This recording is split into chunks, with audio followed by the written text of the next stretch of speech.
sur ma chaîne Pixelcoin. Je suis très content de te retrouver. Si tu aimes le travail que je fais, n'hésite pas à t'abonner. Moi, ça me fait vraiment plaisir. Tu peux aussi me rejoindre quotidiennement sur Twitter. Je te partage de nombreuses analyses techniques. Je te mets tous les liens dans la description. Bonjour à tous, bienvenue sur ma chaîne pour le petit brief du 21 février. Très content de te retrouver pour parler de Tao aujourd'hui.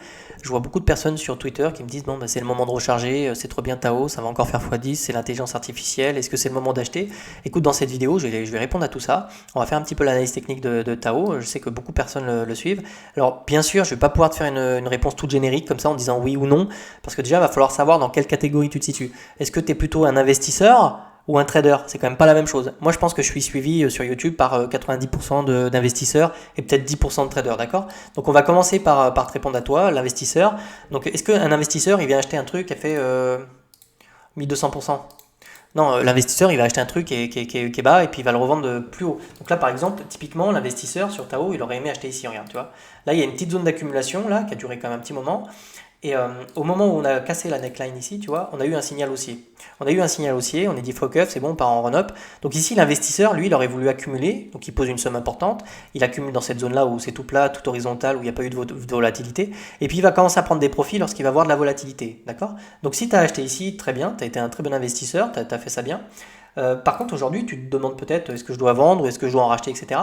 Donc là, tu vois, hop, je vais tracer je vais prendre une ligne de tendance. Tu vois que le prix monte ici, puis tu vois que sur RSI, on a divergé. D'ailleurs, on a même divergé ici, tu vois. Donc ici, tu avais des signaux de vente importants. Donc là, probablement que quand le RSI il est revenu toucher la borne haute du canal, borné sur RSI, tu avais probablement des opportunités de vente ici. Donc là, quand tu te mets ici, tu aurais pu en vendre ici un petit peu. Tu peux en vendre ici un petit peu. Donc si tu es un investisseur, inutile de te préciser que tu ne vends jamais tout d'un coup. D'accord? Tu fais ça par palier, tu vends 15, 20%, etc. Et tu joues sur la dynamique haussière. Ok? Bon, bah ensuite, il n'y a plus rien à faire. Si tu es un investisseur, tu n'as plus qu'à attendre. Et puis ici, hop, de nouveau les divergences qui reviennent. Hop, je vais les tracer proprement. Tac. Donc là, tu vois, de nouveau des petites divergences, de nouveau le cours qui fait un plus haut, etc. Donc là, probablement qu'on est encore sur des... on est encore en train de... Là, on a des signaux de faiblesse, on perd le momentum, donc on a de la vente, même pas qu'un peu ici, tu vois. Donc là, tu vois, hop, on a réintégré plusieurs fois la borne haute, là, tu vois. Donc sur ces points-là, tu aurais pu prendre des profits, tu vois. Là, tu aurais pu sortir par parcimonie. Tu aurais pu continuer à prendre des profits sur ces niveaux-là. Ok, d'accord? Bon, maintenant que c'est fini pour l'investisseur, donc là maintenant il n'y a plus rien, tu vas attendre la prochaine fois que tu vas passer sur le RSI. Si toutefois on a le bonheur d'aller plus haut. Ok? Maintenant, si tu es trader, on va regarder un petit peu ce que toi tu ferais. Donc le trader, lui, il va plutôt prendre un long. Hein. Il va pas, à moins qu'il ait énormément de capitaux, mais il va plutôt lui se positionner en long, donc avec du levier pour profiter de l'effet de levier. Donc il va plutôt choisir le 38.2.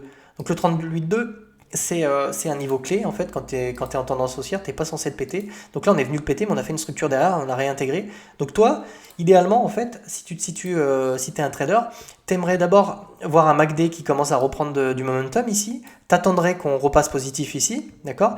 Puis tu regarderais la petite structure en forme de W, tu prendrais la cassure et tu mettrais ton stop un petit peu dessous les mèches là, puis tu prendrais ton long ici en fait, d'accord? Je peux te le tracer si tu veux, hop, pour le long. Tu vas mettre ton truc ici, hop, tu vas nous targeter ça comme il faut là, tu vois. Puis tu irais mettre ton stop loss sous les mèches ici, d'accord? Donc ici, tu as tout, hein. Tu avais une reprise du momentum, on a recroisé ici, d'accord, ok, parfait. Tu as eu la structure en forme de W, la cassure de la neckline, donc là tu pouvais partir en long, ok? Donc ça c'est si toutefois tu es un trader, je dirais confirmé, c'est ça que tu voudrais faire. Donc là, attention, on peut revenir sur les 38.2 idéalement. Tu aimerais vraiment voir quelque chose comme ça, peut-être le péter, puis tu aimerais voir la structure en forme de W, tu aimerais voir ton momentum ici qui repasse positif, d'accord? Puis pareil, hein, tu aimerais aussi avoir des petits W comme on l'a eu ici sur le RSI pour prendre ta position. Donc voilà, après tu targetes ça comme tu veux, hein. Mais idéalement, voilà, si tu es un trader de tendance, tu as tendance à, c'est le cas de le dire, prendre ta position sur le 38.2 ici, ok? Je pense que j'ai fait le tour. Alors en ce qui concerne la capitalisation de Tao, bah, tu vois, on est sur 3 milliards. Donc 204, c'est quand même beaucoup, je trouve. Enfin, ça commence à être pas mal, 4 milliards. Tu vois, je t'ai fait une vidéo il y a 3 jours sur RLC, qui est un token sur l'intelligence artificielle, le cloud et tout. Ils sont à 230 millions, tu vois, et on a des jolis petits W. Je trouve que le potentiel de hausse est plus important.